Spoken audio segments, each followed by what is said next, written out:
Première partie. Des autels sacrés au fils algorithmique.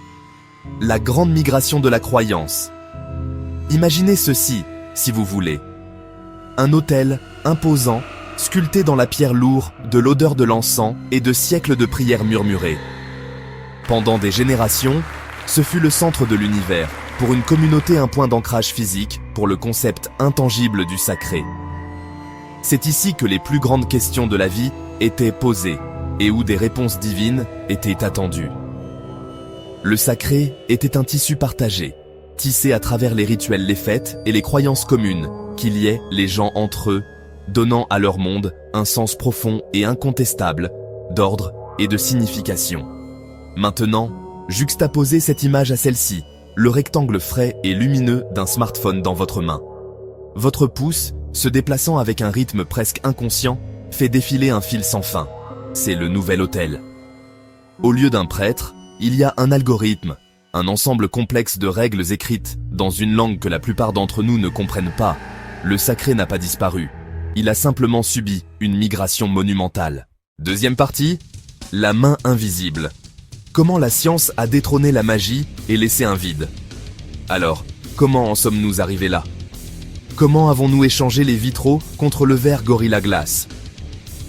Cela a commencé par un processus que le sociologue Max Weber a rendu célèbre sous le nom de « désenchantement du monde ». Pendant des siècles, le monde était perçu comme un lieu rempli de magie d'esprit d'intervention divine. Une récolte ratée n'était pas seulement de la malchance, c'était un signe de déplaisir divin. La science, avec son approche méthodique et basée sur des preuves, a systématiquement démantelé cette vision du monde magique. Elle a expliqué la pluie cartographiée, les étoiles cartographiées, le génome humain. Ce désenchantement fut, à bien des égards, une amélioration massive pour l'humanité. Mais en acquérant le pouvoir de tout expliquer, nous avons peut-être perdu la capacité de trouver un sens à quoi que ce soit. Les grands récits de la religion, qui avaient apporté réconfort et un sens à la vie pendant des millénaires, ont commencé à perdre leur emprise.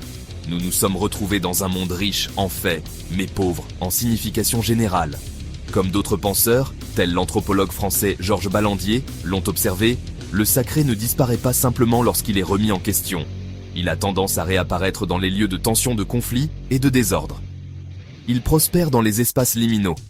Et qu'est-ce qui, dans notre monde moderne, est une plus grande source d'ordre et de désordre que l'écran? Connexion, aliénation communauté, conflit information accablante, profonde solitude. C'est le terreau fertile parfait pour la renaissance du sacré. Troisième partie, la cathédrale numérique. Les médias sociaux comme nouvelle maison de culte. Soyons clairs, quand nous appelons les médias sociaux une nouvelle religion, nous ne sommes pas simplement métaphoriques. Regardez la structure. Les milliards d'utilisateurs forment une congrégation mondiale, se réunissant quotidiennement dans l'espace partagé de la plateforme. Confession publique via des mises à jour de statut. Validation communautaire par des likes. Acte de piété, partager du contenu aligné sur le dogme dominant. Ces plateformes ne sont pas des places publiques neutres, ce sont des temples d'engagement méticuleusement conçus, construits pour retenir notre attention le plus longtemps possible. Le rôle de l'écriture et du dogme est joué par les algorithmes. Forces invisibles et toutes puissantes qui dictent notre réalité numérique. Nos nouveaux grands prêtres décidant ce qui est digne de notre attention et ce qui doit être jeté dans l'oubli. Un algorithme récompense le contenu qui provoque une forte réaction émotionnelle, la joie, et plus souvent l'indignation. Parce que c'est ce qui nous fait défiler. Ce faisant, il crée des doctrines implicites. Ceci est bon, ceci est vrai, et cela devrait vous mettre en colère, maintenant. Nous ne prions pas ces algorithmes, mais nous les nourrissons de nos données, de notre temps, de notre attention, espérant qu'ils nous béniront de visibilité. Les rituels sont intégrés dans l'interface utilisateur, le bouton « J'aime », un petit mais puissant acte d'absolution. Et puis la punition ultime, l'excommunication, le cancel. Ce système crée une boucle de rétroaction puissante. Nous ne sommes pas seulement des utilisateurs, nous devenons des adeptes dévots d'une réalité construite pour affirmer nos préjugés. Quatrième partie, les prophètes dans votre poche, l'ascension du clergé des influenceurs. À la tête de cette congrégation numérique se trouvent les nouveaux prophètes, les influenceurs, TikTok, Instagram, YouTube. Ils ne promettent pas le salut éternel dans la vie suivante. Ils promettent l'amélioration de soi, le bonheur, et le succès dans celle-ci. Ce sont les grands prêtres et prêtresses du bien-être, de la productivité, de la beauté et de la rectitude politique. Ils ont maîtrisé l'art de paraître authentiques tout en construisant une marque très monétisée. Ces prophètes des temps modernes offrent à leurs adeptes un ensemble clair de règles de vie. Vis ta vérité. Manifeste ton destin. Protège ton énergie.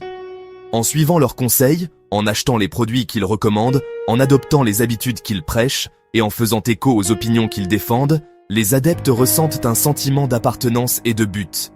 Cela peut parfois prendre une tournure plus sombre, car certains influenceurs deviennent des crieurs de sainteté.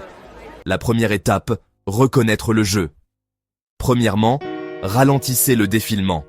Deuxièmement, vérifiez avant de sanctifier. Troisièmement, parlez à une vraie personne, hors ligne. Le sacré n'a pas à être confiné à nos écrans. Il peut être redécouvert. Un repas partagé entre amis, une promenade dans la nature sans téléphone. Des autels aux algorithmes, le choix de ce que nous tenons pour vraiment sacré reste le nôtre. Les gourous et les fidèles. Emprise et aliénation dans l'ère numérique. Les influenceurs, en tant que gourous modernes, exploitent le charisme webérien pour légitimer leur autorité. Ils se présentent comme des outsiders anti-système, séduisant une masse en quête de rupture, souvent moins éduquée, mais de plus en plus diverses.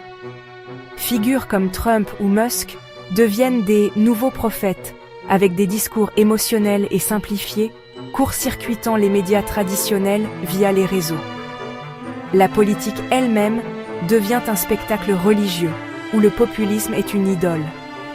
La masse des fidèles, quant à elle, trouve dans ces communautés un sentiment d'appartenance durkheimien, mais qui peut virer à la clôture sectaire. Appartenir à une communauté d'influenceurs expose à l'excommunication pour dissidence, évoquant des castes rigides.